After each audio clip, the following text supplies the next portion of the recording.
Mesdames, Messieurs, bonsoir. Merci de votre fidélité à la télévision nationale. Voici les titres du journal. Le président de l'Inde en visite d'État en Guinée. Il est accueilli à l'aéroport par son homologue professeur Alpha Condé. Conakry et New Delhi entretiennent d'excellentes relations depuis plusieurs décennies. Lutte contre les violences basées sur le genre, de nouvelles mesures sont en perspective, mais comment les appliquer sur le terrain? Une nouvelle plateforme est lancée pour renforcer le combat. 5 têtes de source entièrement reboisées à Tuntourou dans la baie, une action pour donner plus de force au fleuve Gambie qui prend sa source dans cette localité. D'autres actions écologiques sont menées autour de la rivière d'Imawol. Voilà pour les titres. Madame, Messieurs, bonsoir et merci de nous rejoindre dans cette édition d'information. La Mauritanie a un nouveau président. Il vient d'être investi. Professeur Alpha Condé a assisté à sa prise des fonctions en compagnie de plusieurs autres chefs d'État du continent. Le point avec Sanassi Keita. Dès son arrivée ce mercredi 31 juillet 2019 à l'aéroport international de Nouakchott, le président de la République, professeur Alpha Condé, a été accueilli par l'ancien président de la République islamique de Mauritanie.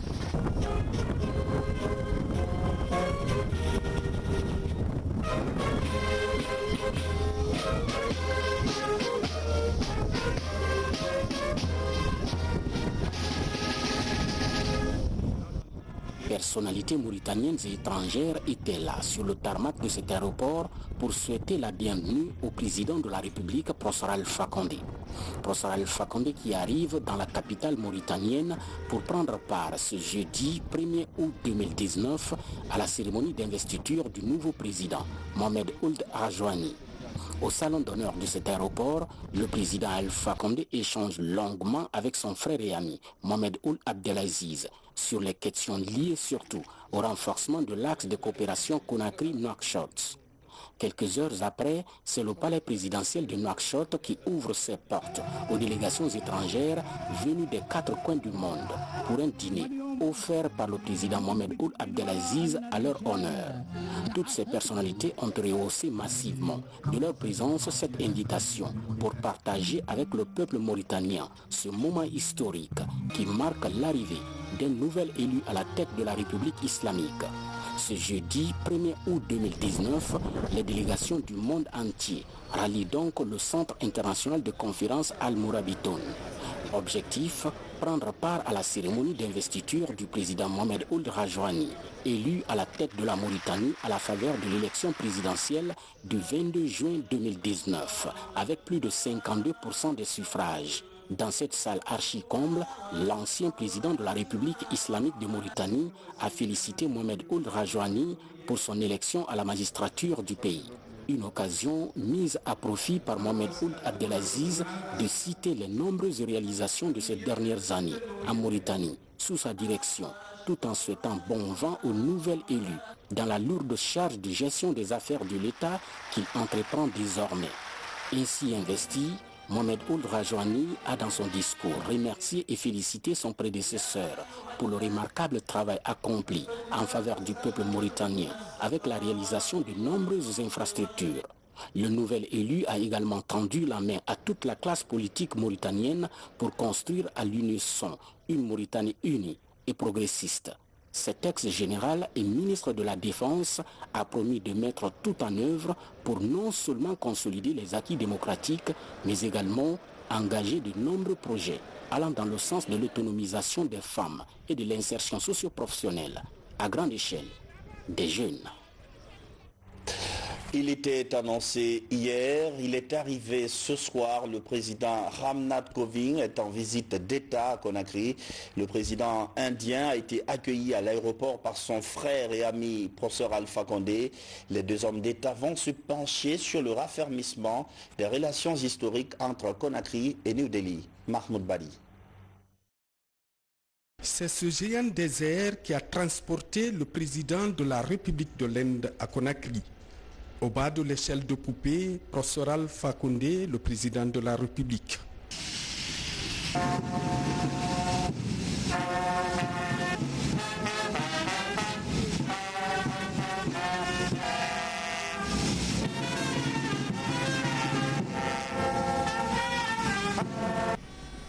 Cette première visite d'État de Ramnath Kovind vise à renforcer l'axe Conakry-New Delhi. La Guinée et l'Inde entretiennent d'excellentes relations d'amitié et de coopération depuis des lustres. Le pays de Mahatma Gandhi, devenu à ce jour un dragon économique en Asie, multiplie les partenariats pour davantage consolider sa position stratégique à travers le monde. Le chef de l'État, professeur Alpha Condé, et l'hôte de la Guinée mettront à profit cette visite de 72 heures pour parler des priorités des deux États. Il s'agit notamment des secteurs liés aux mines, aux énergies renouvelables, la télémédecine, l'éducation et les échanges commerciaux. D'autres accords liés à la coopération diplomatique et aux investissements publics et privés sont également annoncés. Grâce aux initiatives du président de la République, professeur Alpha Condé, la Guinée offre aujourd'hui d'importantes possibilités d'investissement avec à la clé un climat propice des affaires, d'où l'intérêt pour les hommes d'affaires d'investir en Guinée. Déjà, au pavillon d'honneur de l'aéroport international Conakry-Bessia, le président de la République et Ramnath Kovind ont eu un premier tête-à-tête. Demain vendredi, des séances de travail entre les deux parties sont prévues dans la journée avant la signature des accords, suivi d'un banquet d'État au palais Sékou Touré.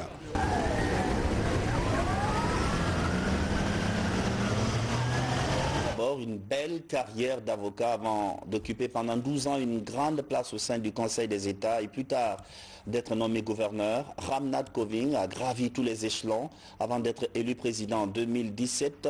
Sous son impulsion, en 2 ans, l'Inde a parcouru du chemin. Mohamed Lamine Camara.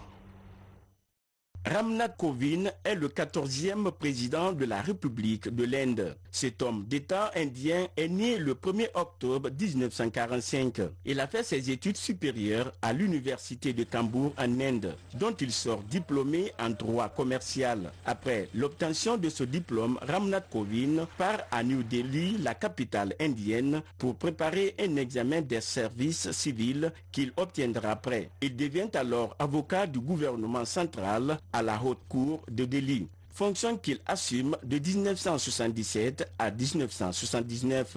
Ainsi, l'homme occupera plusieurs postes liés à sa profession d'avocat. C'est en 1991 que Ramnath Kovind adhère au BJP, Bharatiya Janata Party, dont il devient plus tard l'un des porte-parole nationaux. En 2015, cet homme politique est nommé gouverneur de Bihar. Les compétences politiques de Ramnath Kovind vont lui permettre d'être désigné le 19 juin 2017 comme candidat à la présidentielle par l'Alliance démocratique nationale NDA. Le lendemain, il va démissionner de son poste de gouverneur pour s'occuper de sa carrière de leader d'un parti politique.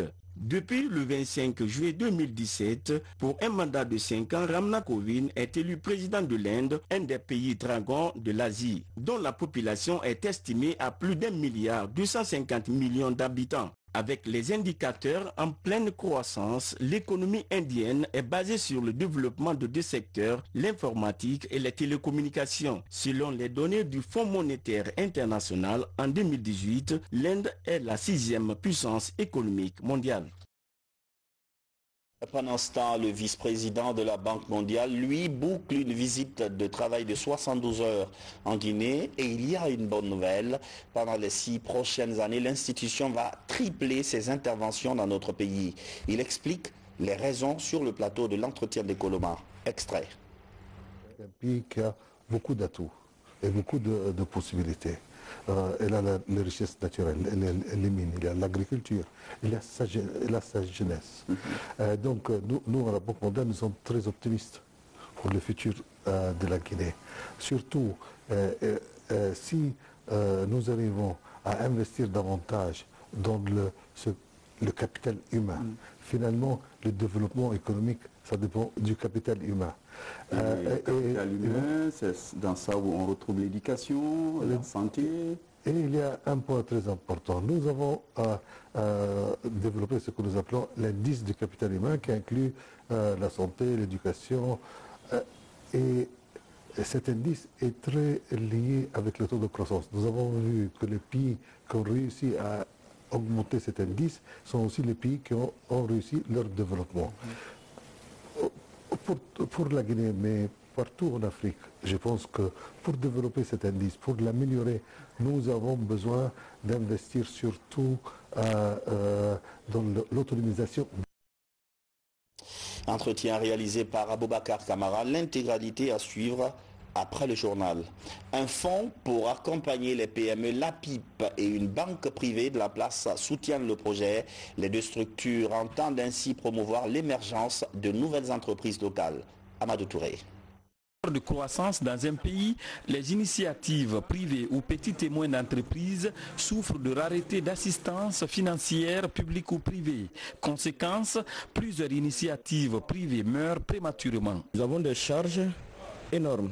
Nous avons des travailleurs, nous avons le prix de loyer, tant de problèmes à résoudre. Pour inverser cette situation et offrir des perspectives heureuses aux PME guinéennes, un partenariat est signé entre les directions générales de l'Agence de promotion des investissements privés APIP et la Société Générale de Banque en Guinée. Et on est vraiment très sérieux et très honoré d'avoir arrivé à ces signatures avec l'APIP. On a partagé depuis le début et on s'est rendu compte qu'on avait un objectif commun, que c'était le financement et l'accompagnement de PME en Guinée.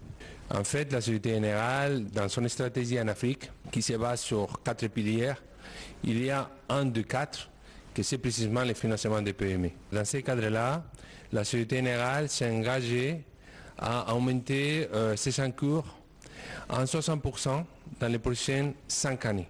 C'est un partenariat stratégique qui est inédit. L'une des missions de la PIP consiste à faciliter l'accès au financement.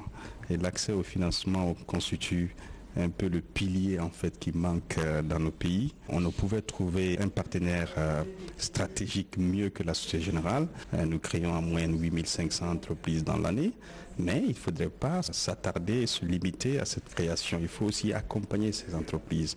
Et la majorité de ces entreprises ont besoin d'accompagnement en termes de financement, d'accompagnement en termes de formation. Pour bénéficier de cette assistance de son partenaire, l'APIP définira dans les prochains jours et mois les conditions d'obtention pour qu'enfin l'objectif de création et de promotion des initiatives privées soit atteint comme le veut la politique du gouvernement en faveur des jeunes.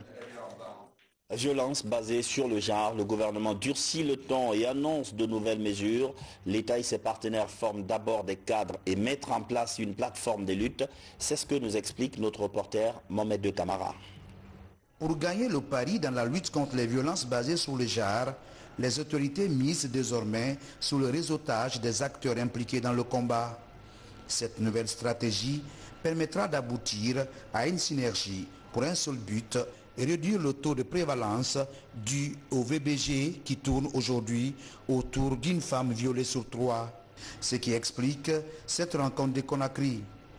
Elle réunit les représentants de la police, de la gendarmerie, de la justice, des ONG de défense des droits des femmes et les cadres du ministère de l'Action sociale. Une moyenne de consultation de près de 30 personnes par jour. Et dans près de 70% ce sont des agressions sexuelles. Donc nous les recevons de plus en plus. Lorsqu'on les reçoit, on les examine, on établit des rapports et on envoie à la police et à la justice. Ces victimes ont besoin d'une prise en charge, ce que nous appelons holistique. Ça veut dire que ce n'est pas seulement médical, mais il faut psychologique, social et même sur le plan légal.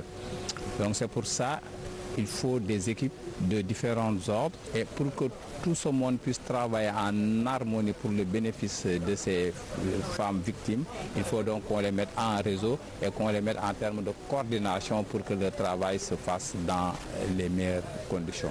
La trentaine de participants sont également outillés dans le domaine de l'élaboration et l'interprétation des rapports médico-légaux. Une procédure qui devrait permettre aux juges, une fois assimilés, de prendre de bonnes décisions de justice contre les auteurs des violences.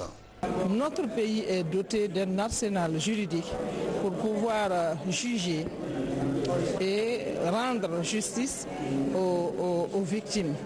Le problème, c'est que les médecins qui sont chargés Et eux-mêmes, les forces de défense et de sécurité, qui sont chargées de faire des rapports, quand ce n'est pas très bien fait, ça amène le magistrat à ne pas prendre la décision qu'il faille. C'est là où on parle vraiment de faiblesse des décisions de la justice. Par les rencontres dans les 8 régions administratives du pays, elles sont financées par l'UNFPA.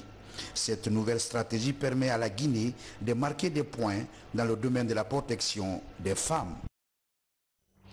Professionnalisation des médias, le département de tutelle vient de boucler sa tournée de consultation dans les groupes de presse publics et privés. Les besoins sont clairement identifiés. Il s'agit presque essentiellement de formation. Mabadi Ternaka Misoko. C'est un grand pas franchi dans l'organisation en septembre prochain des Journées nationales de la formation et de la professionnalisation des médias en Guinée. Un projet ambitieux porté par le Centre de formation et de perfectionnement du ministère de l'Information et de la Communication. Pendant une semaine, des besoins de formation ont été collectés dans les médias publics et privés et au niveau des associations professionnelles de presse. Aujourd'hui, la séance de consultation est clôturée sous l'égide du ministre Somparé. Nous avons en vue des élections et beaucoup de rendez-vous.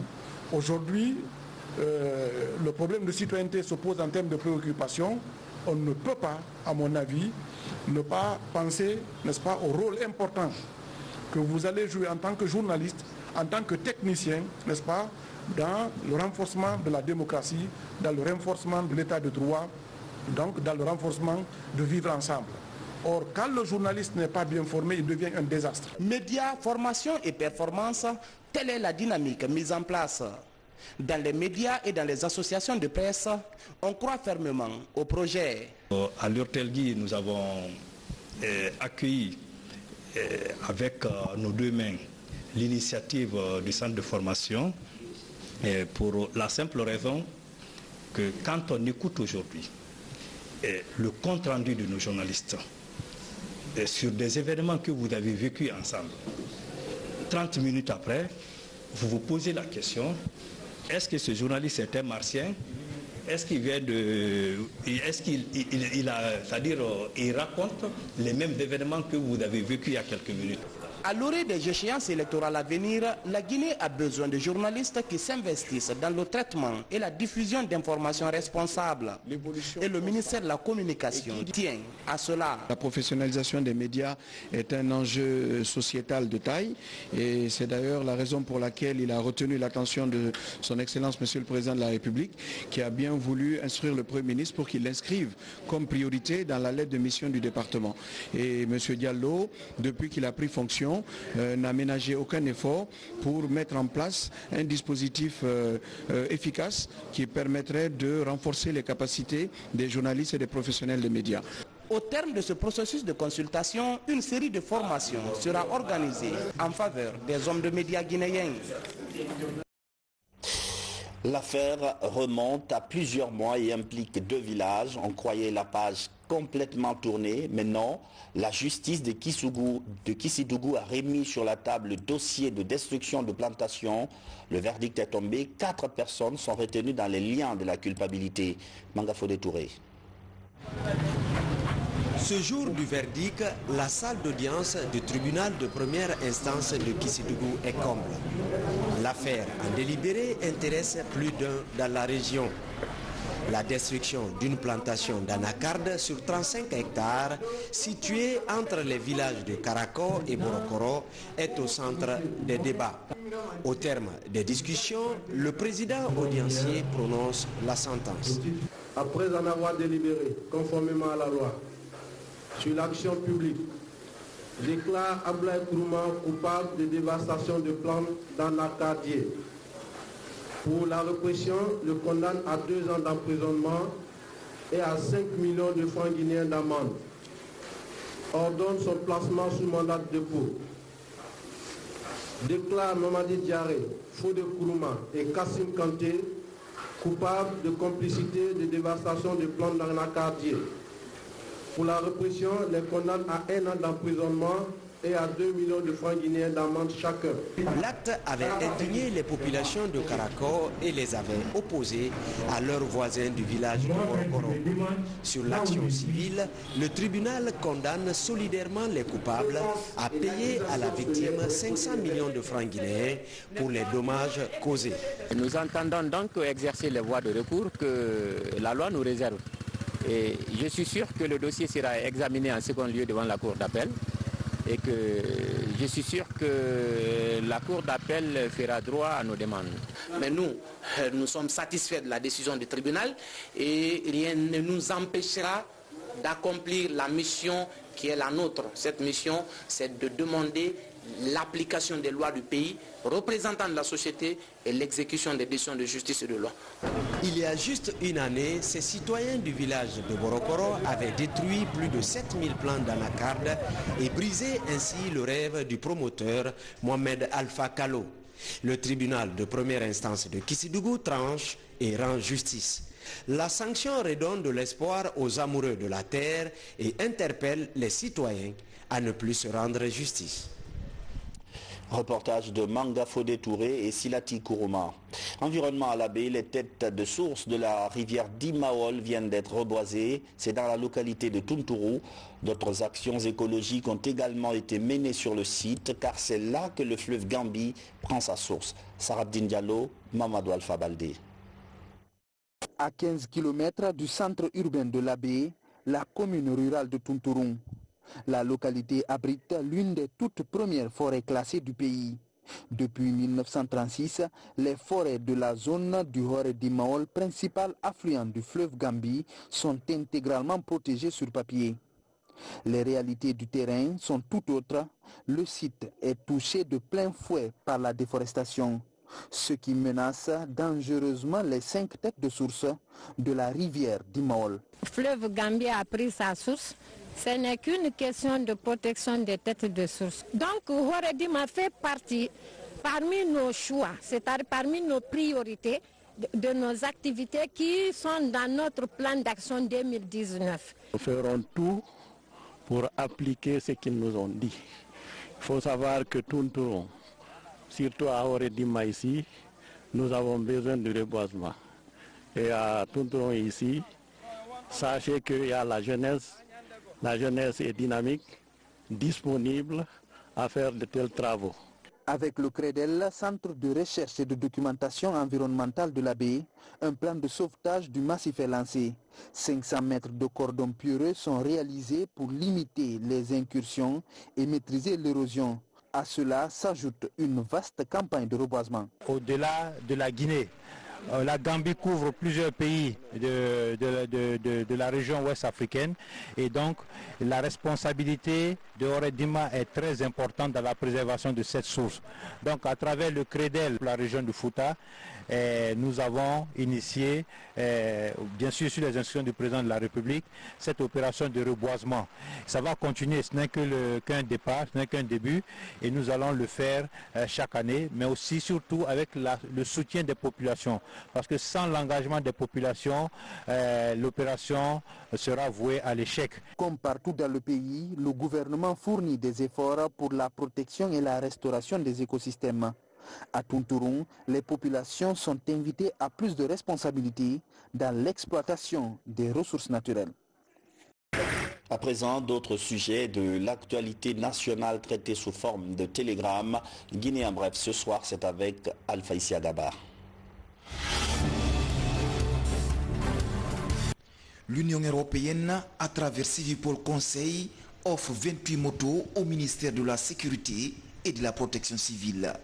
Elles sont toutes destinées au commissariat central de Dixine, Kaloum, Koya et Dubreka. Cet appui technique entre dans le cadre du programme d'appui à la réforme du secteur de sécurité. Aucune complaisance ne sera tolérée dans l'utilisation finale de ces engins. Et tout policier qui, de manière frauduleuse, voudra soustraire ces motos du patrimoine de la police s'exposera à la rigueur de la loi. Décédée le 29 juillet dernier, El Haj Damoudou Kamara, le Kuntigui de Kindia, a rejoint sa dernière demeure à Yabaraya, dans la commune urbaine. Parents, amis et autorités de la région de Kindia se sont fortement mobilisés pour accompagner celui qui fut le troisième patriarche de la cité de Manga Kindi Kamara. Le président de la République a offert à la famille mortuaire une somme de 50 millions de francs guinéens. Notre papa, il a été un grand homme parce qu'au-delà de ses connaissances livresques en arabe, il a su protéger les faibles. Il a su protéger les démunis. Il a su rassembler. Il a su unir dans un même creuset tout le monde et sans exception.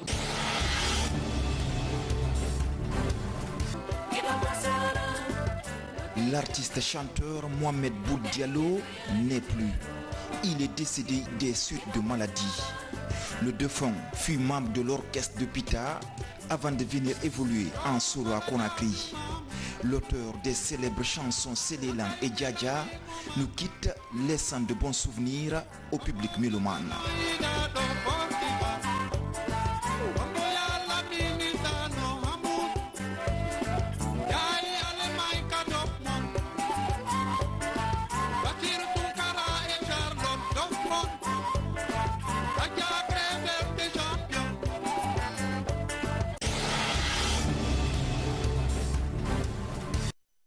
Paix à l'âme de l'artiste Boud Diallo. C'est la fin de cette édition d'information. Merci de votre fidélité à la télévision nationale. Demain, vous serez avec une autre équipe conduite par Adel Camara pour le journal complet. Bonsoir.